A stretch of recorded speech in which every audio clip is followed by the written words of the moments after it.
চায়নাতে ব্যাপকভাবে ছড়িয়ে পড়া এইচএমপি ভাইরাস, করোনা ভাইরাস বা কোভিড-19 এর চেয়েও কি বেশি ভয়ঙ্কর? আবারও কি শুরু হতে যাচ্ছে লকডাউন? কোন কোন লক্ষণ দেখা দিলে বুঝবেন যে এইচএমপি ভাইরাস আপনার শরীরে থাকতে পারে? এক্ষেত্রে আক্রান্ত হওয়ার ঝুঁকি কাদের সবচেয়ে বেশি? এই ভাইরাসের কি কোনো চিকিৎসা রয়েছে? Hello and welcome, I am Doctor Joy, your dedicated doctor. আজকে আমরা কথা বলবো এমন এক ভাইরাস নিয়ে যেটি গত কয়েক দশক ধরে পৃথিবীতে বিদ্যমান থাকলেও হঠাৎ করে এমন সারা বিশ্বে এক আতঙ্কের নাম হয়ে দাঁড়িয়েছে।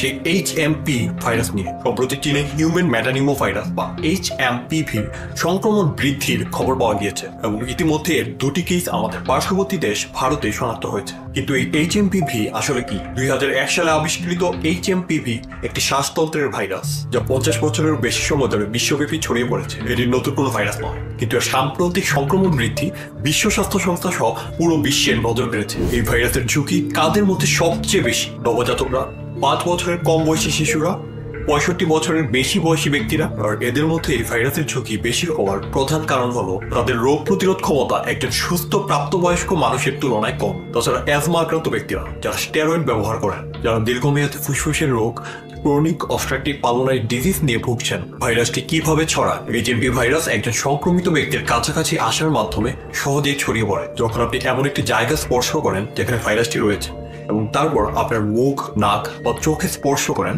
তখন এটি আপনার দেহে প্রবেশ করতে পারে। এমনকি সংক্রমিত ব্যক্তির হাঁচি, কাশি অথবা থুতু থেকে নির্গত ড্রপলেটের সংস্পর্শে আসলে এবং হ্যান্ডশেক করার ফলেও এই ভাইরাসের সংক্রমণের ঝুঁকি বাড়ে। ভাইরাসটি যখন শরীরে প্রবেশ করে তখন চুপচাপ 3 থেকে 6 দিন পর্যন্ত অপেক্ষা করে, যাকে ইনকিউবেশন পিরিয়ড বলা হয়, এবং তারপর এই লক্ষণগুলো প্রকাশ পেতে শুরু করে। কাশি, নাক বন্ধ হওয়া, নাক দিয়ে পানি পড়া, জ্বর, গলা ব্যথা, বমি বমি ভাব, বমি করা, ডায়রিয়া। এই লক্ষণগুলো সাধারণত 2 থেকে 5 দিনের ভিতর চলে যায়। তবে কিছু ক্ষেত্রে এগুলো আরো খারাপ হতে পারে এবং গুরুতর স্বাস্থ্য সমস্যা সৃষ্টি করতে পারে, বিশেষত যাদের অন্যান্য স্বাস্থ্য সমস্যা রয়েছে বা যাদের ইমিউন সিস্টেম দুর্বল। তারা কখনো কখনো এইচএমপি ভাইরাসের কারণে গুরুতর মিডল ইয়ার ইনফেকশন, ব্রঙ্কাইটিস বা নিউমোনিয়াতে ভুগতে পারে। তাই যদি আপনার লক্ষণ 2 সপ্তাহের বেশি স্থায়ী হয় বা আরো গুরুতর হয়ে ওঠে, তাহলে অবশ্যই আপনি আপনার ডাক্তারের পরামর্শ নিন। আর আপনারা আমাদের কাছে আসার পর আমরা কয়েকটি টেস্টের মাধ্যমে এই ভাইরাসটিকে শনাক্ত করে থাকি, যেমন র্যাপিড অ্যান্টিজেন টেস্ট বা পিসিআর, যেখানে আপনার নাক, মুখ বা গলা থেকে স্ম্যাশা নিয়ে ল্যাবে টেস্ট করা হয়। এবং ক্লিয়ার করি, যে প্রশ্নটা আপনাদের মাথায় সবচেয়ে বেশি ঘুরপাক খাচ্ছে, এইচএমপি ভাইরাস কি করোনা ভাইরাস বা কোভিড-19 এর চেয়েও বেশি বিপজ্জনক?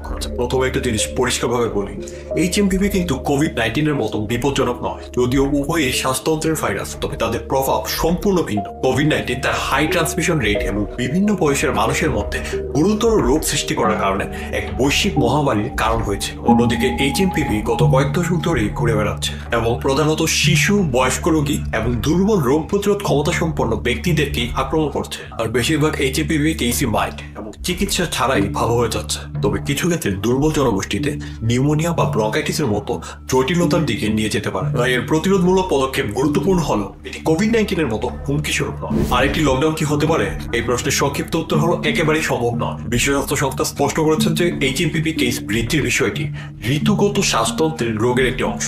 এটি একটি নতুন মহামারী নয় বা কোভিড-19 এর মতো বিস্তৃত সামাজিক ব্যাঘাত সৃষ্টিকারী ভাইরাস নয়। তবুও স্থানীয় স্বাস্থ্য পদক্ষেপ যেমন মাস্ক পরা বা শ্বাসতন্ত্রের রোগের শিখরে পৌঁছালে বড় জমায়েত হ্রাস করার সুপারিশ করা হতে পারে। কিন্তু পূর্ণাঙ্গ লকডাউন একেবারেই সম্ভাব্য নয়। এইচএমপিভি কেন এখন আলোচনায় এসেছে? তো আপনার মনে এখন প্রশ্ন জাগতেই পারে, তাহলে কেন এই ভাইরাস হঠাৎ করে সব শিরোনামে উঠে এসেছে? সহজ উত্তর হলো সচেতনতা। বিশেষ করে চীনের মতো দেশে এর কেস বাড়ার ফলে এইচএমপিভি এবং সবার মনোযোগের কেন্দ্রবিন্দুতে চলে এসেছে। তদ্ব্যতীত ডায়াগনস্টিক পরীক্ষার অগ্রগতির কারণে এটি শনাক্ত করাও সহজ হয়ে গিয়েছে, যার ফলে আরো রিপোর্টেড কেস বৃদ্ধি পেয়েছে। তাছাড়া মনোযোগ বাড়া মানে এই নয় যে ভাইরাসটি নতুন বা বেশি বিপজ্জনক। এটি কেবল এখন আগের চেয়ে বেশি শনাক্ত করা হচ্ছে। এইচএমপিভির কি কোনো টিকা রয়েছে? না, বর্তমানে এইচএমপিভির জন্য কোনো নির্দিষ্ট টিকা নেই। গবেষকরা 2001 সালের পর থেকে এই ভাইরাসটি নিয়ে গবেষণা করছে এবং এটি শনাক্ত করার ক্ষেত্রে অগ্রগতিও হয়েছে।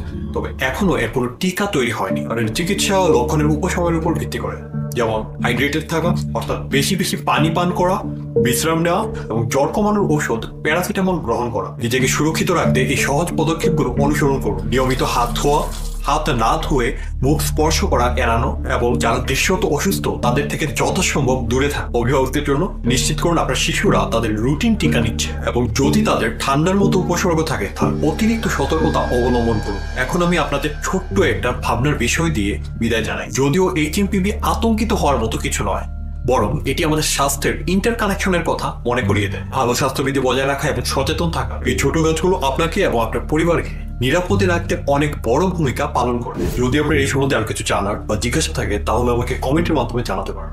তাছাড়া পরবর্তীতে আপনারা কি সম্পর্কে জানতে চান সেটাও কমেন্টের মাধ্যমে জানাবেন। আর আমার একটা লক্ষ্য হলো বাংলাদেশের প্রতিটি মানুষ যেন স্বাস্থ্য সচেতন ও সুস্থ থাকে। তাই ভিডিওটি ভালো লাগলে শেয়ার করুন আপনার বাবা মা, বন্ধু বান্ধব সকল আত্মীয় স্বজনদের সাথে। তো দেখা হচ্ছে নেক্সট ভিডিওতে। ততক্ষণ পর্যন্ত stay healthy by following or subscribing Doctor Joy, your doctor.